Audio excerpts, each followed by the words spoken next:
Hi, my name is Darwin Battaglia, and this is an intersectional look into the movie musical Chicago.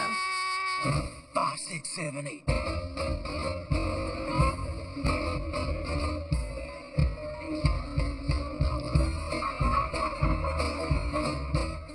Chicago follows the story of Roxy Hart, a young mechanic's wife. The film begins with her having an affair with a man who says he can get her into show business. You're a star, kid. My little shooting star. When he comes clean, she shoots him with a handgun.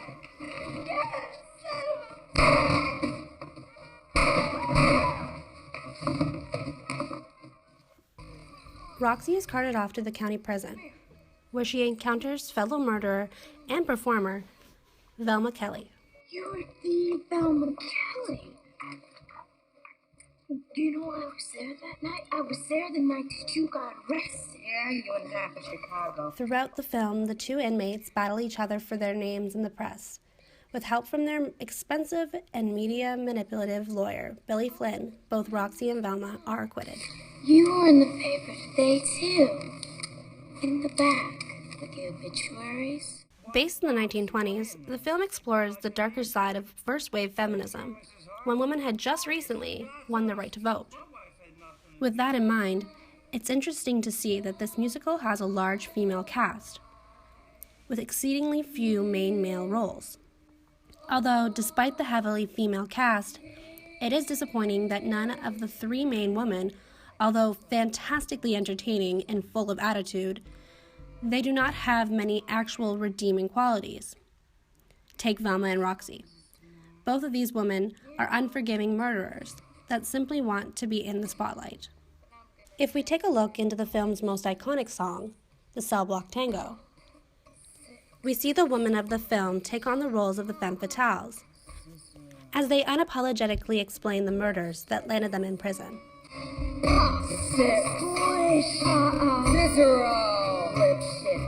The women, though beautiful, are barely dressed in lingerie.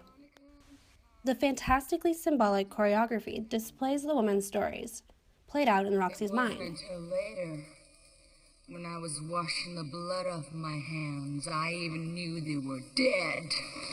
They had it coming. They had it coming. They had it coming all along. I didn't do it, but if I done it, how could you tell me that I was wrong? There is a sense of entitlement, as they deny doing the crime, but also declare that the men had it coming.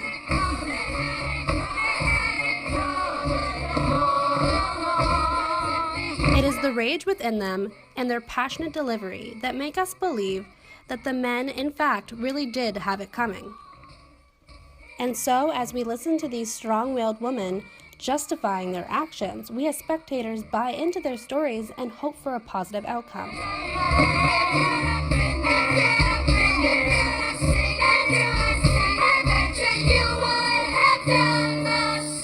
And then there is Mama Matron, played by Queen Latifah, who really is the only person of color who is not an inmate or a musician.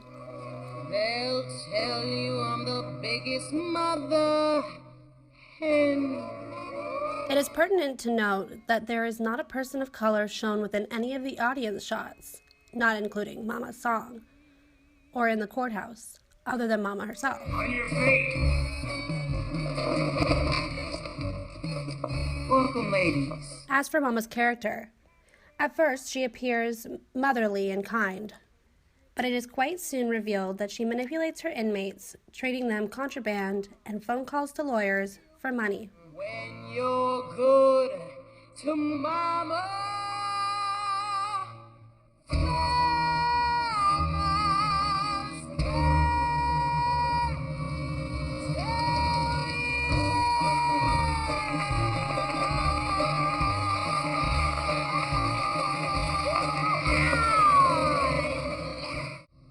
ladies and gentlemen, presenting the silver-tongued prince of the courtroom, the one, the only, Billy Flynn.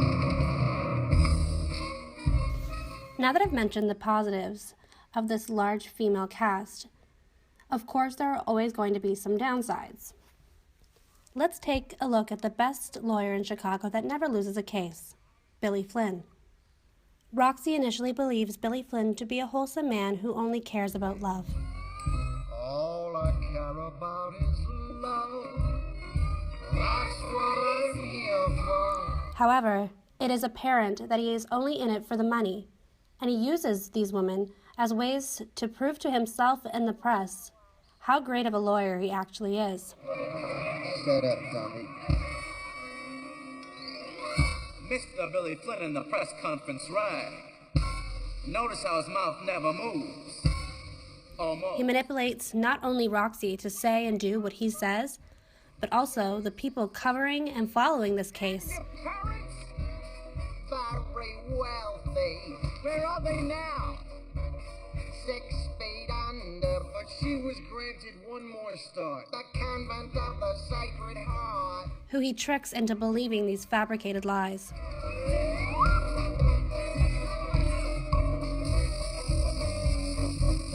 When'd you get here? 1920. They are all puppets, and he is the master puppeteer. It is said that in this time before television, in the 1920s, some people would use real court hearings and murder trials as their daily dose of drama.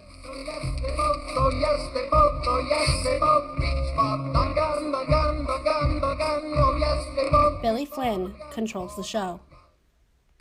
Oh, you'll see it now. Considering that this film is full of corrupt characters, it is interesting to look at the characters that are not.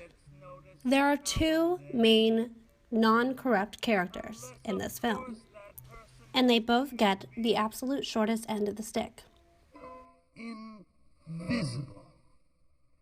Inconsequential.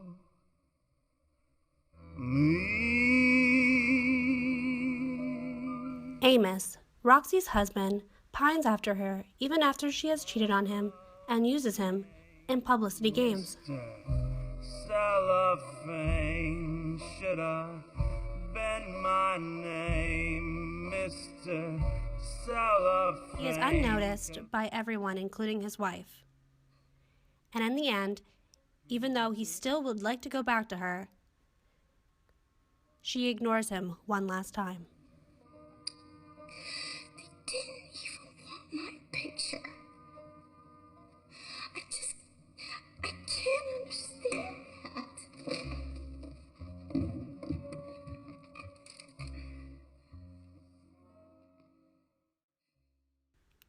In the prison itself, there is one inmate that is not guilty. Not guilty. The Hungarian inmate Hunyak is the only member in the cell block tango that refuses to plead guilty because she is innocent. Well, that means that next week she's gonna. And yet, despite her innocence, she is unable to attain a proper lawyer, and therefore, she is hung.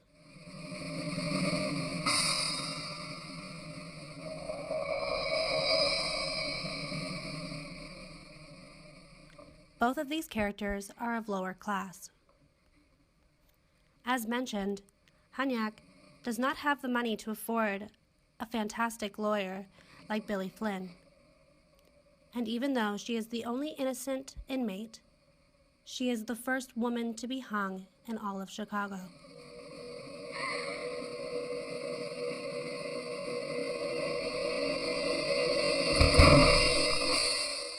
In the eyes of Roxy, who needs the lavish life, she sees Amos as a lowly mechanic and nothing more.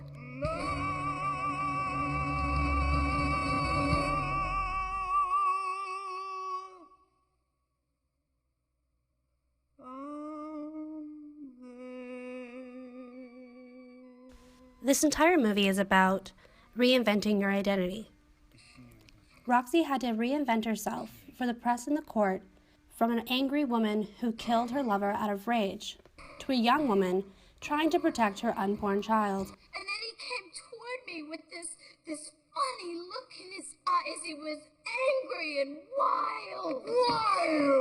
And through fraud and deceit, these characters with many personality flaws are found not guilty despite their obvious guilt. And together, they find success by using their crimes and their performance. We'd just like to say thank you. Thank you. Believe us, we could not have done it without you.